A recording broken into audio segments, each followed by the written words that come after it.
सुञातो हिते तीसां कहिड़ो भला मुंहिंजो नातो हिते तीसां कहिड़ो भला मुंहिंजो नातो हिते ती के चओ मुंहिंजी नगरी मां निकिरी वञे ती के चओ मुंहिंजी नगरी मां निकिरी वञे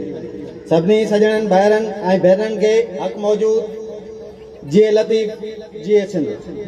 दोस्तो तारीख़ में उहे क़ौमूं ज़िंदा रहंदियूं आहिनि जेके पंहिंजे कल्चर सखाफ़त खे उजागर कंदियूं आहिनि ऐं असांखे फ़ख्रु आहे हज़ारे साल तारीख़ रखंदड़ धरती ते पैदा थियासीं। सिंध वॾी अज़मत वारी धरती आहे छो त असांजे नबी हज़रत मोहम्मद सल्लल्लाहु अलैहि वसल्लम जन जबल ते बीही सिंध ॾांहुं मुंहुं मुबारक करे फरमाईंदा हुआ त मूंखे सिंध मां जन्नत जी हीर लॻंदी आहे ऐं सिंध जी सकाफ़त अजरक बि वॾी शान वारो आहे। उन करे मदीने वारो साईं अजरक खे पंहिंजे कुलनि ते रखी ऐं मौला अली अलैहिस्सलाम जिन खे जेका चादर पहिरियल हूंदी उहा बि अजरक जी डिज़ाइन ते ठहियल हुई। ऐं वरी सिंधी टोपी जो सुवाल आहे त सिंधी टोपी सूमरनि जे दौर में हुकूमत में वजूद में आई। सिंधी मुसलमान मस्जिद जे महराब खे आॾो रखे सिंधी टोपी ठाही। सिंधी टोपी जो नक्शो मस्जिद जे महराब ते ठहियल आहे। हिन मुल्क में ॿियूं बि जेके भी मुख़्तलिफ़ क़िस्मनि जूं टोपियूं आहिनि हुननि मां का बि टोपी इस्लामी लिहाज़ खां बि सिंधी टोपी जो मट न आहे। जेकॾहिं हिन मुल्क खे इस्लामी जमहूरिया पाकिस्तान सॾियो वञे थो उन लिहाज़ खां हक़ीक़त में सिंधी शलवार खमीस वांगुरु सिंधी टोपी खे बि हिन मुल्क में क़ौमी हैसियत मिलणु घुरिजे। असांखे फ़ख्रु आहे त असां हज़ारे वरनि जी तहज़ीब ऐं सखाफ़त रखंदड़ सिंध में रहूं था। सिंध हिकु तारीख़ी ख़तो आहे। सिंध उहा क़ौम आहे जी कॾहिं बि कंहिं रियासत जे इलाइक़े ते हमलो न आहे कयो जेको असांजे परमुन हुजण जो सबूत आहे। 50,000 साल अॻु मोहन जे दड़े ते पकियुनि सिरनि जो घरनि जी अॾावत उन जी ॻाल्हि जी निशानी करे थी त असांजे तहज़ीब दुनिया खे सिविल इंजीनियर जो तस्वर ॾिनो आहे ऐं दुनिया जो पहिरियों ज़हरी इनकलाब सिंध खां शुरू थियो आहे। असांजी उहा रस्म आहे त असां पंहिंजे ख़ुशी जे वक़्तु सिंधी टोपी पाइण पटको ॿधण अजरक ओढ़ण में फ़ख्रु महसूस कंदा आहियूं। उन लाइ उहा चवणी मशहूर आहे त हा मूंखे फ़ख्रु आहे त मां सिंधी आहियां। मां आख़िर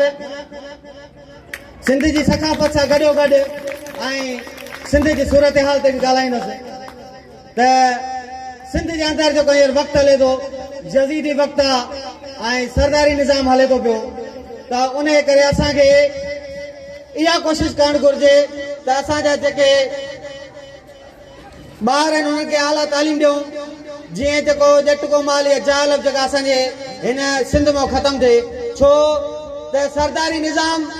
हिकु अहिड़ो निज़ाम आहे जेको ग़रीबनि मिसकिननि खे लुटण फुरण सां गॾोगॾु उन्हनि खे शहादत ते बि मजबूर कंदा पिया। जीअं नाज़िम जोखियो हुयो कुझु टाइम पहिरियां हुनजो ॾोह आख़िर कहिड़ो हुयो हुनजो ॾोह इहो हुयो जो बेगुनाह पखी जेके परदेस में हिते ईंदा हुआ सिंध में ईंदा हुआ उन्हनि खे मारण जेके तो सऊदी जा शहज़ादा दुबई जा शहज़ादा हिते अची उन्हनि खे मारींदा हुआ। उन्हनि जी हिकिड़ी वीडियो ठाही वीडियो वायरल कई त बाबा असां जेके सिंध में जेके असां महिमान पखी अचनि था असां उन्हनि खे कॾहिं बि मारण कोन ॾींदासीं। आख़िर उन ॾोह में उन में सरदार छा कयो नाज़िम जोखियो जेको हिकिड़ो ग़रीब ऐं मिसकिन घराणे सां वास्तो रखंदड़ो। मां पहिरियां दोस्तनि खे चवंदो नाराज़ बि न थियो छो त सिंध जो इशू आहे इन ते बि असांखे ॻाल्हाइणु घुरिजे। सखाफ़त पंहिंजी जॻह ते आहे सखाफ़त सां गॾोगॾु असां थोरो सिंध जे इशू ते बि ॻाल्हायूं त हुनजो आख़िर कसूर इहो हुयो जेको हुन वीडियो ठाही वीडियो खां बाद हुनखे जेको बंगले ते घुराए हुनखे पूरी राति तशदद करे सुबुह जो कंहिं बि रस्ते या हिन जंगल में हुनजो लाश फिटो कयो जेको घणी देरि खां बाद मिलियो। दोस्तो हींअर जेको सिंध जे अंदरि इशू हलंदा पिया काफ़ी इशू आहिनि उहे आहिनि सरदारी निज़ाम मीरनि पीरनि ऐं असांजे चूडियल निमाइतनि जा जेके बि असांजा सिंधी भाइर शहीद थिया आहिनि उहे असांजे जेके मीरनि पीरनि ऐं जेके असांजा चूंडियल निमाइत आहिनि हुननि ॾे पहिरां वञनि था। आख़िर असांजो ॾोह कहिड़ो आहे असांजो ॾोह इहो आहे जो असां हर माण्हू जी इज़त कई आहे। हा उन सां गॾोगॾु अगरि हिते जेको अफ़गानी पठान आयो आहे या ॿाहिरि जेके बि क़ौम आहिनि असां सिंध जे करे हुननि खे इहो असां महिमान नवाज़ी जी हैसियत में असां कराची में रखियो आहे। महिमान नवाज़ी जे करे असां कराची में आदो पर उन्हनि असांखे सुलो छाड़ींदो आहे उन्हनि असांखे 7 लाश ॾिना आहिनि 9 लाश मारिया आहिनि पर असां वरी बि हिन स्टेज ते मां सिंधी नौजवाननि खे ॿुधाइण थो चाहियां बाबा जेतिरो थी सघियो त पढ़ाई ते ध्यानु ॾियो ऐं पंहिंजे पाण में शऊर पैदा कयो हिते को बि सरदारी निज़ाम असां इहो ई असां तकरीबन 2 ॾींहंनि खां जदोजहद हले थी पई जेका सरदारी निज़ाम नामंज़ूर त उन जर्मन मां शुरूआत कई त मूं ते बि तकरीबन जेके वॾेरा सरदार या रईस मूं ते कावड़िया हुया पर मां उन्हनि खे कन कोन ॾिनो मां चयो जेका मुंहिंजी हयाती आहे इनशाला मां उहा हयाती जीअंदसि बाक़ी जॾहिं मौत लिखी हूंदी त मां मरी वेंदसि मूंखे का परवाह कोन्हे छो त सिंध धरती तो असां क़ुर्बान थियणु चाहियूं था चवण जो मक़सदु इहो त जेके असांजा चूंडियल नुमाइंदा सरदार या रईस भोतार जेके बि आहिनि असां हिन स्टेज ज़रिए हुननि खे मां ॿुधाइण थो चाहियां त पंहिंजा रवैया दुरुस्त कयो छो त तव्हांखे जेको अगरि असां MN MPA कयो त असांजे वोटनि ते थियो था को तव्हांजी पंहिंजी जागीर न आहे या तव्हां पैसो ख़र्च करे कोन था अचो असांजे मज़लूम अबोज क़ौम तव्हांखे वोट ॾे अॻिते था ॾियूं उन्हनि जो सिलो तव्हां छा था ॾियो उहो बि तव्हां सभिनी जे साम्हूं आहे आख़िर छो असांजो ॿियो कहिड़ो आहे ॿियो असांजो इहो आहे असां इहो ई सम्झंदा आहियूं त असांजा सिंधी भाउर आहिनि अॻिते अचनि असां कॾहिं बि हुन ते का अहिड़ी ॻाल्हि न कई आहे पर उन्हनि सिंधी भाउरनि असां सां धोखो कयो आहे उहे असांजा चूंडियल नुमाइंदा आख़िर छो असांखे एॾी सज़ा ॾिनी पइजे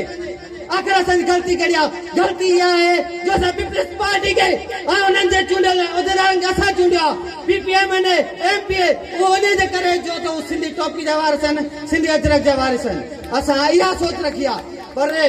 उन्हनि कॾहिं बि सिंधी टोपी ऐं अजरक जे बहाने करे असांखे लुटियो ऐं फुरियो आहे हीअं ॾिठो वञे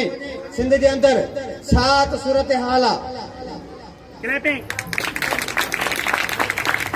सिंध जे अंदरि छा सूरत हाल आहे तव्हां ॾिसो रोड रस्ता ख़तम आहिनि तव्हां ॾिसो हिते को कानून कोन्हे तव्हां ॾिसो हिते ग़रीबनि मज़लूमनि सां हिकिड़ो वॾो ज़ुल्म आहे असां सॼो ॾींहुं मां मीडिया ज़रिए ॻोठनि में वेंदो आहियां त हुते मां जेके दाऊं कुको ॿुधंदो आहियां ख़ुदा जो कसम आहे मां हिन स्टेज ज़रिए चवां थो मुंहिंजे अखियुनि में पाणी भरिजी ईंदो आहे उहो छो ईंदो आहे त मूंखे ॾुख थींदो आहे अहसासु थींदो आहे त ही ग़रीब अबोज माण्हू जेके आहिनि हिननि खे वोट ॾेई अॻिते आणनि था ऐं उन्हनि असांखे सिलो आख़िर सां ॾिनो त चवण जो मक़सदु त इल्मु पिरायो सिंध संवारियो जेको असांजे सिंधी चैनलनि इहो उनवान कढियो आहे त इल्मु पिरायो सिंध संवारे सखावती डे इन जे ई करे कयो आहे छो त इल्मु हूंदो शहूर हूंदो त इंशाअल्लाह ताला ही जेके ॼट जाहिल या ज़ालिम जेके हुकुमरान आहिनि हिते अची जेके असां ते ज़ुल्म कंदा हुननि खां असां छुटकारो पाईंदासीं ऐं आख़िर में इहो चाहींदुसि